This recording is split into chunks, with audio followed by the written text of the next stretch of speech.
एक घरेलू सफाई कर्मी यानी घर का एक नौकर देश की शीर्ष कंपनी में सीईओ बन गया। रुको, छोटे छोटे कामों के लिए इतना टाइम लगाओगे? मार्केट में भीड़ बहुत थी इसलिए लेट हुआ। हाँ, लोग तुम्हें ही देखते होंगे ना, तुम किसी हीरो से कम नहीं हो ना। अब इतनी देर जो लगाई है तो दिखाओ क्या लाए हो।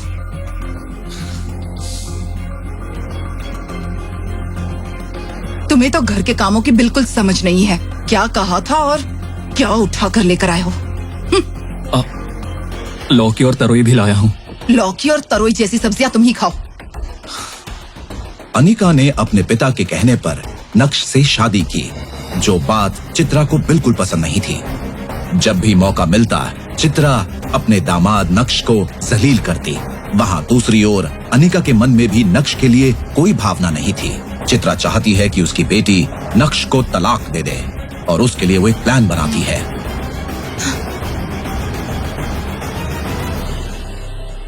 अनिका, मैंने कहा था ना, उसे किसी काम की समझ नहीं है। वो जो करता है उससे हमें गुस्सा आता है। तुम जबरदस्ती उसके साथ क्यों रह रही हो? मेरी मानो तो उसे तलाक दे दो। शादी को 2 साल हो गए हैं और वो अभी तक घर पर ही बैठा है। माँ, मैंने आपसे कितनी बार कहा, मुझे कोई प्रॉब्लम नहीं है। भले ही वो कोई काम करे या ना करे, मेरे पास जितना भी है ना मैं मैनेज कर लूंगी। आप खामोखा परेशान मत होइए। ठीक है, नहीं बोलूंगी। तुम्हारी वजह से ही उसकी आदतें खराब होती जा रही हैं। अब तक तो ये घर और कंपनी अच्छी तरह से चल रही हैं।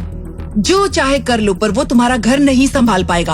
अगर कोई मुसीबत आ गई तो तुम्हें छोड़कर भाग जाएगा। मम्मा, वो बहुत अच्छे से संभाल लेगा। सब कुछ परफेक्ट नहीं होता है।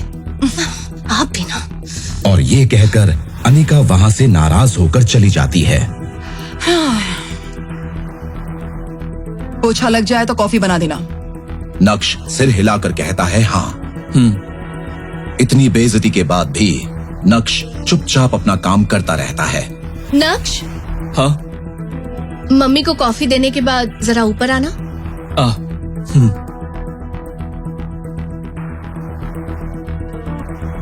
सासू माँ, ये लीजिए कॉफी। ये क्या तरीका है? कॉफी मुझ पर गिर जाती तो? सॉरी।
विहान ये सुनकर चौंक जाता है।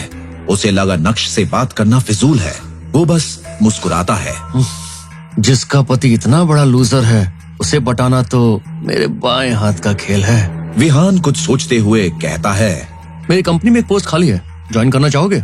हाँ। विहान के अचानक पूछ लेने पर नक्श को समझ नहीं आता कि वो क्या जवाब दे। ऑफ कोर्स, ये करेंगे। चिंता मत करो, अच्छी जॉब है। अनिका और विहान दोनों अंदर चले जाते हैं और अनिका नक्श को जाने का इशारा करती है। नक्श वही बातें सोचते हुए घर वापस लौटता है। क्योंकि वो अपने ख्यालों में खोया हुआ है, दूध उबलकर गिर जाता है। चित्रा ये देखकर उसे बहुत डांटती है।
का मैं वो नौकरी करूंगा।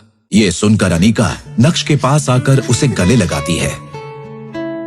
कई सालों बाद अनिका नक्श के इतने करीब आई। नक्श इस बात से खुश हो जाता है। मैं विहान को कॉल करती हूँ। अनिका फोन निकालती है और विहान को कॉल करती है। हाय। हेलो विहान, सॉरी मैंने तुम्हें डिस्टर्ब किया। मेरे हस्बैंड जॉब के लिए मान गए, तुमसे मिलना चाहते हैं। ठीक है, कल उसे मेरे ऑफिस भेज देना। Thank you so much. नक्श, विहान तुम्हें जॉब देने के लिए रेडी हो गए हैं। मैं तुम्हारे लिए बहुत खुश हूँ। अनिका को ये जानकर बहुत खुशी होती है। उसके दिल में विहान की रिस्पेक्ट बढ़ जाती है। वहाँ मैनेजर विहान के फोन काटते ही उसे डांटता है। क्या कहा? क्या सच में आप उसे जॉब देंगे? मुझे क्या किसी पागल कुत्ते ने काटा है? ये सुनकर मैनेजर को समझ नहीं आता कि वो क्या कहे। वो चुपचाप देखता रहता है। वो सबसे ईमानदार और भरोसेमंद बंदा है और हमें भी सिक्योरिटी की बहुत जरूरत है, तो क्यों ना इसका फायदा उठाया जाए। इस पर मैनेजर जोर से हंसता है। अगले दिन अनिका नक्श के साथ विहान की कंपनी में आती है। इंटरव्यू के लिए टेंस्ड नक्श वहाँ लॉबी में वेट करता है। All the best. मैं विहान से मिलकर आती हूँ। कंपनी के शेयर्स की वैल्यू कम क्यों हो रही है? आई डोंट अंडरस्टैंड कि हमारी कंपनी मार्केटिंग स्ट्रेटेजी में इस तरह से लगातार फेल क्यों होती जा रही है। Do something. अगर ऐसा ही चलता रहा तो हम अपने इन्वेस्टर्स को क्या जवाब देंगे? मैं एक बड़े बिजनेसमैन को जानता हूं जो ऐसी सिचुएशन को बहुत अच्छे से एनालाइज करता है। उनसे एक बार बात करते हैं। आई थिंक वो मदद कर सकता है। Then do it now. Okay.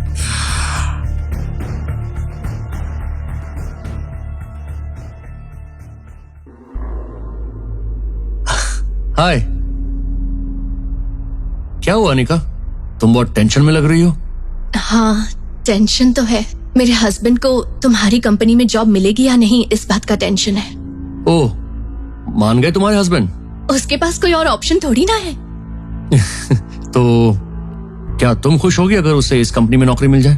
बताओ, खुश होगी ना? हाँ, वेरी हैप्पी। तो समझो कि नौकरी मिल गई। मेरे हस्बैंड बाहर वेट कर रहे हैं। ओह, ओके, लेट्स गो। हाँ। नक्श वहाँ लॉबी में इंटरव्यू का इंतजार कर रहा है। नक्श को देखते ही विहान की कंपनी का सीईओ नक्श से बात करने आता है। सर, मुझे यकीन नहीं हो रहा सर। सीईओ के ये कहते ही सब चौंक जाते हैं। क्या आप ये कंपनी खरीदने आए हैं? विहान भी वहाँ पहुंच जाता है और ये सब देखता है। जरा हटना। ये यहाँ कंपनी खरीदने आया है? तुम्हारा दिमाग खराब हो गया क्या? ये यहाँ नौकरी के लिए आया है। सर, लगता है दिमाग तो आपका खराब हो गया। सीईओ की ये बात सुनकर सब लोग शॉक हो जाते हैं। आप जानते भी हैं कि आदमी कौन है? बाकी लोग तो शॉक्ड हैं, लेकिन अपने सीईओ को इतना सीरियस देखकर विहान भी चौंक जाता है। इन्हें कोई नौकरी पर रखे ऐसी कंपनी अभी तक बनी नहीं है। इन्हें तो कोई जॉब करने की जरूरत ही नहीं है। ये तो ऐसी पर्सनालिटी है कि जब चाहे बस खड़े खड़े बड़ी से बड़ी कंपनी खरीद सकते हैं।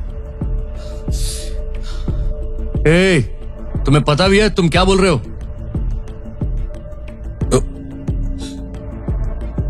वो कहां चले गए?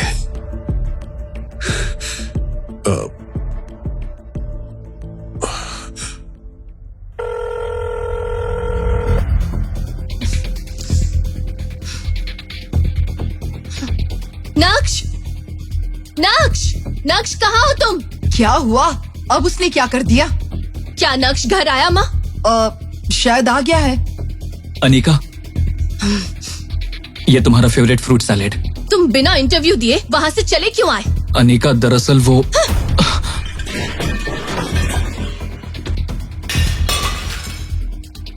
तुम्हें वो जॉब करनी है भी या नहीं, बोल दो। अनिका, क्या हम अंदर चलकर बात करें? तुमसे क्या बात करूं? मुझे तो शर्म आ रही है कि मैंने विहान से मदद मांगी ताकि तुम्हें जॉब मिल सके और तुम वहाँ से भाग आए। मुझे तुम गलत समझ रही हो अनिका। बस करो, अब मैं सब समझ गई हूँ। पता चल गया कि तुम किसी काम के नहीं हो।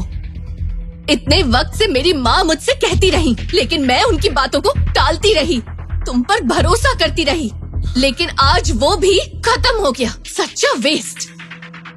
अनिका,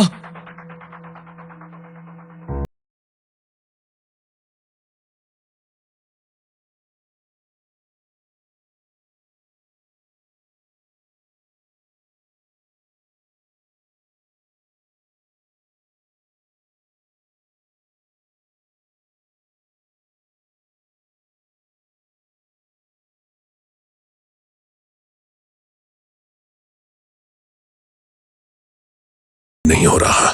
कोई बात नहीं, कई बार हम टेंशन में ऐसी गलतियां कर बैठते हैं। पर मैंने कितनी बार कहा था आपको, वो पक्का मिस्टर भानुशाली हैं। कहीं वो हमसे नाराज ना हो गए हों। क्या हम कुछ और बात कर सकते हैं? हाय विहान, मुझे माफ करना, फिर से ऐसा नहीं होगा। मैं तुम्हारे साथ आगे काम करना चाहती हूँ। Cheers.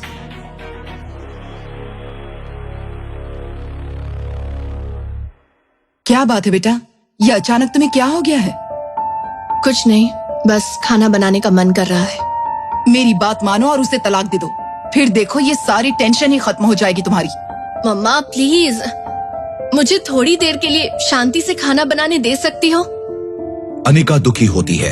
ठीक उसी समय नक्श किचन में आता है और अपने बारे में हो रही सब बातें सुन लेता है और मिठाई लेकर अनिका के पास जाता है। अनिका, मैं तुमसे कुछ कहना चाहता हूँ। क्या हुआ, बोलो। इतना क्यों झिझक रहे हो? वो बात ये है कि मुझे नौकरी मिल गई है, इमीडिएट ज्वाइनिंग है। हाँ, वाह, ये तो बहुत अच्छी खबर है। तुम ये कहने के लिए इतना झिझक क्यों रहे थे? मुझे लगा पता नहीं तुम कैसे रिएक्ट करोगी। मैं कैसे रिएक्ट करूंगी?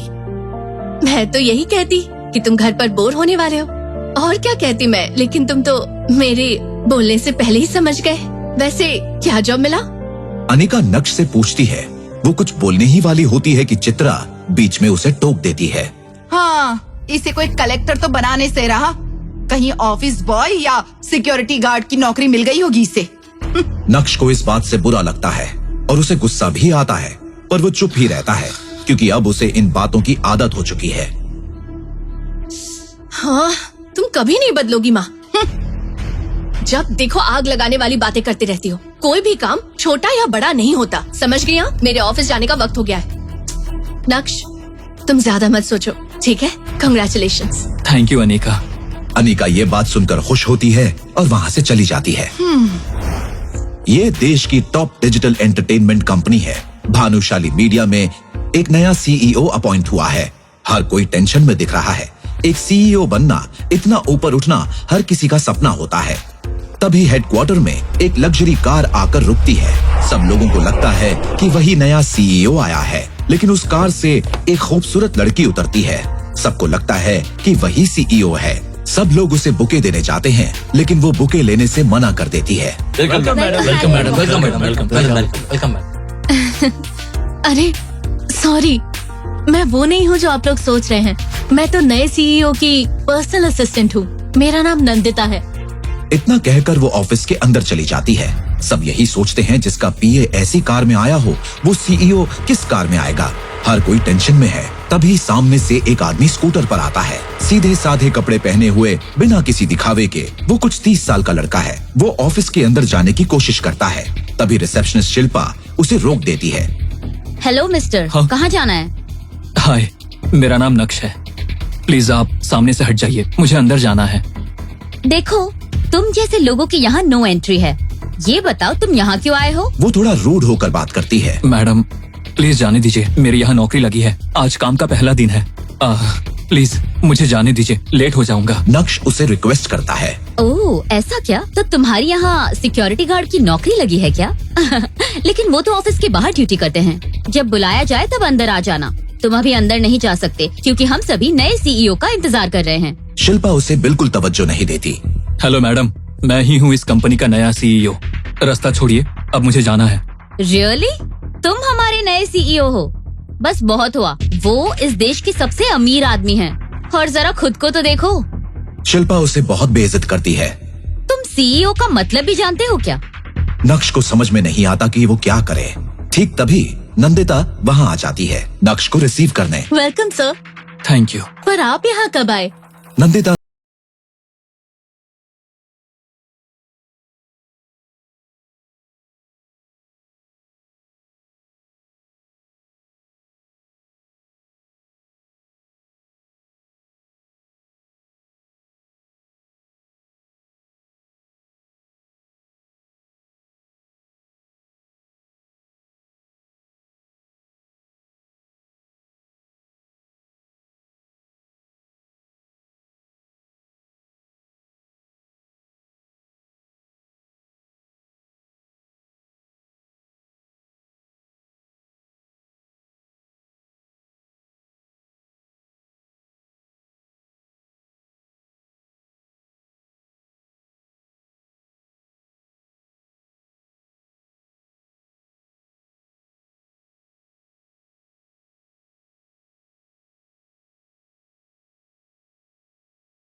नया सीईओ अपॉइंट हुआ है। आई नो हम काफी टाइम से उस कंपनी से टाई अप के लिए ट्राई कर रहे हैं, लेकिन ये इम्पॉसिबल लगता है। लेकिन अब हमें नए सीईओ को इम्प्रेस करना होगा और नए प्रपोजल्स उन्हें भेजना होगा। We have to crack this deal. Anika अपने मैनेजर से पूछती है, क्या वो सही सोच रही है? Tell me your opinions. That's a good idea. नए सिरे से प्रमोट करना ज्यादा अच्छा होगा। ये बिल्कुल ठीक कह रहे हैं मैडम। मैनेजर उसे सुझाव देता है कि अच्छा होगा कि पहले आप ऑफिशियली उनके सामने टाई अप का प्रपोजल रखें, उसके बाद वो देख लेंगे। अनिका ऑफिस से घर आती है और अपनी माँ से बात करती है। माँ, नक्श अभी तक आया नहीं? अभी तक नहीं आया। वैसे भी वो आए ना आए मुझे क्या। तभी नक्श अपने स्कूटर पर घर पहुँचता है। लगता है वो आ गया। हाँ, खटारा स्कूटर की आवाज सुनकर पता चल गया कि वो आ गया है। आप हमेशा गलत सलत कहती रहती हैं। तुम्हारा पहला दिन कैसा रहा? अच्छा था, बहुत बढ़िया। सिक्योरिटी गार्ड की नौकरी मिल गई तो ये तेवर है, कहीं सीईओ बन गए तो फिर क्या करोगे? अनिका ऑफिस में जो कुछ हुआ सब नक्श से डिस्कस करना चाहती है, लेकिन उसे लगता है कि नक्श इंटरेस्टेड नहीं है। वहीं नक्श भी ये नहीं बताना चाहता कि वो भानुशाली ग्रुप का नया सीईओ है। माँ की बातों का बुरा मत मानना। वैसे पहला दिन अच्छा था ना? पहला ही दिन था, इतना भी खास नहीं था। कोई बात नहीं। आज भानुशाली की सीईओ भी कंपनी में अपॉइंट हुए हैं। पहला दिन हर किसी के लिए खास होता है। क्या तुम उसे जानती हो? नहीं, लेकिन मुझे उनसे मिलना है। लेकिन क्यों? एक डील काफी टाइम से पेंडिंग है। अब नए सीईओ आए हैं तो टेंशन नहीं होगी, सारे प्रॉब्लम सॉल्व हो जाएंगे। यस। अगले दिन अनिका भानुशाली के मीडिया ऑफिस पहुंच जाती है। वहां वो सीधे रिसेप्शनिस्ट शिल्पा के पास जाती है और अपना इंट्रोडक्शन देती है। एक्सक्यूज मी, मेरा नाम अनिका है। मैं जवेरी कंस्ट्रक्शन की एमडी हूँ। आपके सीईओ के साथ मेरी आज की अपॉइंटमेंट है। प्लीज उन्हें इन्फॉर्म कर दीजिए। Sure ma'am. इतना सुनकर शिल्पा नंदिता को फोन करती है। Hello hello madam, Zaveri construction से अनिका मैम सीईओ सर के साथ मीटिंग के लिए आई हैं। नंदिता फोन पर रिप्लाई करती है, ओके, मैं सर का स्केड्यूल देखकर तुम्हें बताती हूँ। ओके, उन्हें वेट करने को कहो। ठीक है, मैं यहाँ वेट करती हूँ। Okay ma'am. अनिका शिल्पा से कहती है कि वो लॉबी में वेट करेगी। Excuse me ma'am. हाय, मैं Anika. Glad to meet you. Same here. Naksh cabin में काम कर रहा होता है। तभी उसकी नजर सामने सीसीटीवी मॉनिटर पर पड़ती है। नक्श देखता है कि अनिका लॉबी में इंतजार कर रही है। वो चौंक जाता है। ऑफिस में हर कोई जानता है कि नक्श ही सीईओ है। वो डर जाता है और तुरंत नंदिता को फोन लगाकर उसे कैबिन में आने को कहता है। 1 minute. Hello. Hello Nandita, come to my cabin. Okay sir. Sir बुला रहे हैं। नक्श नंदिता से ऐसे पूछता है जैसे वो नहीं जानता कि अनिका कौन है। सर? वो बाहर रिसेप्शन पर बैठी लेडी कौन है? सर, वो अनिका है, जवेरी कंस्ट्रक्शन कंपनी की एमडी। हमारी कंपनी के साथ टाई अप करना चाहती हैं और उसी के लिए प्रपोजल लेकर आई हैं। और इसीलिए वो आपसे मिलने के लिए अपॉइंटमेंट चाहती है। नहीं, तुम एक काम करो, उनसे फाइल ले आओ, उतना ही काफी है। Okay sir. नक्श की ये बात सुनकर नंदिता अनिका के पास बात करने जाती है। मैडम, दरअसल सर थोड़े बिजी हैं, उन्होंने आपकी फाइल मंगवाई है, लेकिन मुझे उनसे मिलना है। मैंने सोचा कि प्रपोजल मैं उन्हें खुद एक्सप्लेन करूंगी। हाँ, पर अभी तो वो थोड़े बिजी हैं। फाइल दे दीजिए, वो देख लेंगे। नंदिता मना कर देती है और अनिका अपसेट होकर फाइल नंदिता को दे देती है। Okay ma'am, okay. ऐसे बिजी आदमी से कैसे मिलूं? डील होगी या नहीं, ये सोचकर वो अपने मैनेजर को कॉल करती है। मिस्टर नारायण, हमारे पास कोई दूसरा ऑप्शन है? क्या हुआ मैडम? मीटिंग नहीं हो पाई उनके साथ? एक्चुअली पर्सनली मिलने का तो मौका नहीं मिला। उन्होंने फाइल मांग ली। पता नहीं ये डील हो पाएगी या नहीं, इसलिए ऑल्टरनेट ऑप्शन ढूंढो। अब मैं क्या कहूँ? हमारे पास और कोई ऑप्शन भी नहीं है। We need to crack this deal madam, urgently. या सर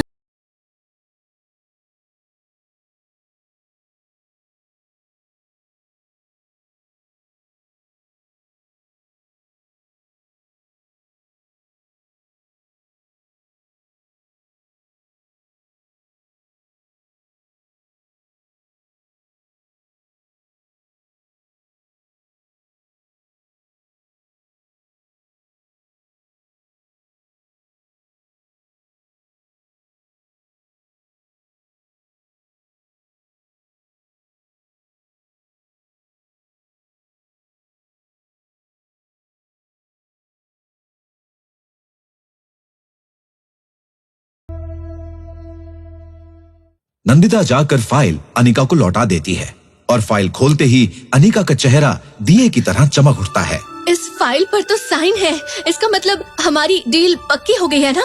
मैंने कभी किसी डील को इतने जल्दी साइन होते नहीं देखा। Maybe you are pulling the right strings. What do you mean? I mean आप सही वक्त पर सही जगह पर हो। किस्मत आपके साथ है। हाँ मैडम, आपके साथ काम करने के लिए एक्साइटेड हूँ। हमें आपका इंतजार रहेगा। ओके, मुझे एक बार उनसे बात करनी है, तुम करवा सकती हो? सॉरी मैडम, सर अभी बिजी हैं। उन्होंने साफ कह दिया है कि वो नहीं मिलेंगे। प्लीज बात को समझिए। नंदिता ये कहकर वहाँ से चली जाती है। अनिका नक्श से मिल नहीं पाई इस वजह से निराश होती है, लेकिन प्रपोजल मिलने पर वो खुश भी होती है। उसके बाद वो भी वहाँ से चली जाती है। जब अनिका वहाँ से चली जाती है, ये कंफर्म होने पर नक्श अपने कैबिन से बाहर आता है। हेलो। हाँ बोलो ना। हाँ बिल्कुल बिल्कुल। हाँ मैं साइन कर दूंगा। Excuse me sir. हाँ बाय। सर, आपके साथ ऑनलाइन मीटिंग के लिए अमेरिका और जापान के डेलीगेट्स वेट कर रहे हैं। वो हमारे साथ एक डील साइन करना चाहते हैं। उसी समय अनिका अपना बैग लेने के लिए वापस आती है। दोनों एक दूसरे के आमने सामने आते हैं। नक्श को वहाँ देखकर अनिका चौंक जाती है। उसको देख नक्श भी डर जाता है। क्या अनिका को पता चलेगा कि नक्श ही यहाँ के नए सीईओ हैं?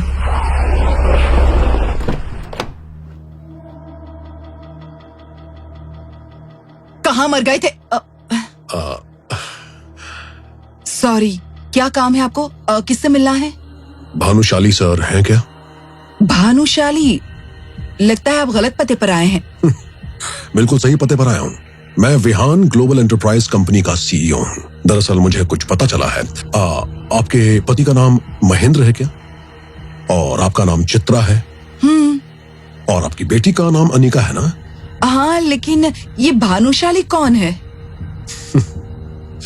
आप अपने दामाद का नाम तक नहीं जानती मैडम? आप मेरे दामाद को जानते हैं, लेकिन उसका नाम तो कुछ और है। क्या उसने अपना नाम बदलकर कुछ और रख लिया है? देखिए मैडम, मुझे कुछ नहीं सुनना। एक नंबर का घटिया इंसान है वो। हमारा उससे कोई लेना देना नहीं। मेरी बेटी से झूठ बोलकर उससे शादी की और हमारा दामाद बन गया। इस कंपनी को एस्टैब्लिश करने के लिए लोन किसने दिया? उन्होंने। उनकी जायदाद कितनी है जानती हैं? गिनने बैठेंगी तो पूरी जिंदगी कम पड़ जाएगी। और आपको पता भी है कि उनके अंडर कितने लोग काम करते हैं? क्या आप जानती हैं कि आपका दामाद क्या काम करता है मैडम? और आपको लगता है कि ऐसा आदमी किसी से पैसे मांगेगा? मैं सिर्फ सर से मिलने के लिए यहाँ आया हूँ, उनसे हमारी इस कंपनी के सिलसिले में बात करने के लिए। देखिए सर, जरूर आपको कोई गलत फहमी हो रही है। Shut up! Just shut up!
कौन है? अगर उसके पास इतनी दौलत है तो उसने ऐसी शादी क्यों की? वो घर जमाई क्यों बनकर रह रहा है? उसके साथ इन सभी ने इतनी उम्मीदें क्यों लगा रखी हैं? आखिर क्या कह रहा है वो सीईओ? इन सभी सवालों का तुरंत जवाब चाहिए तो पॉकेट FM डाउनलोड करें और सुनें super hit series Insta empire.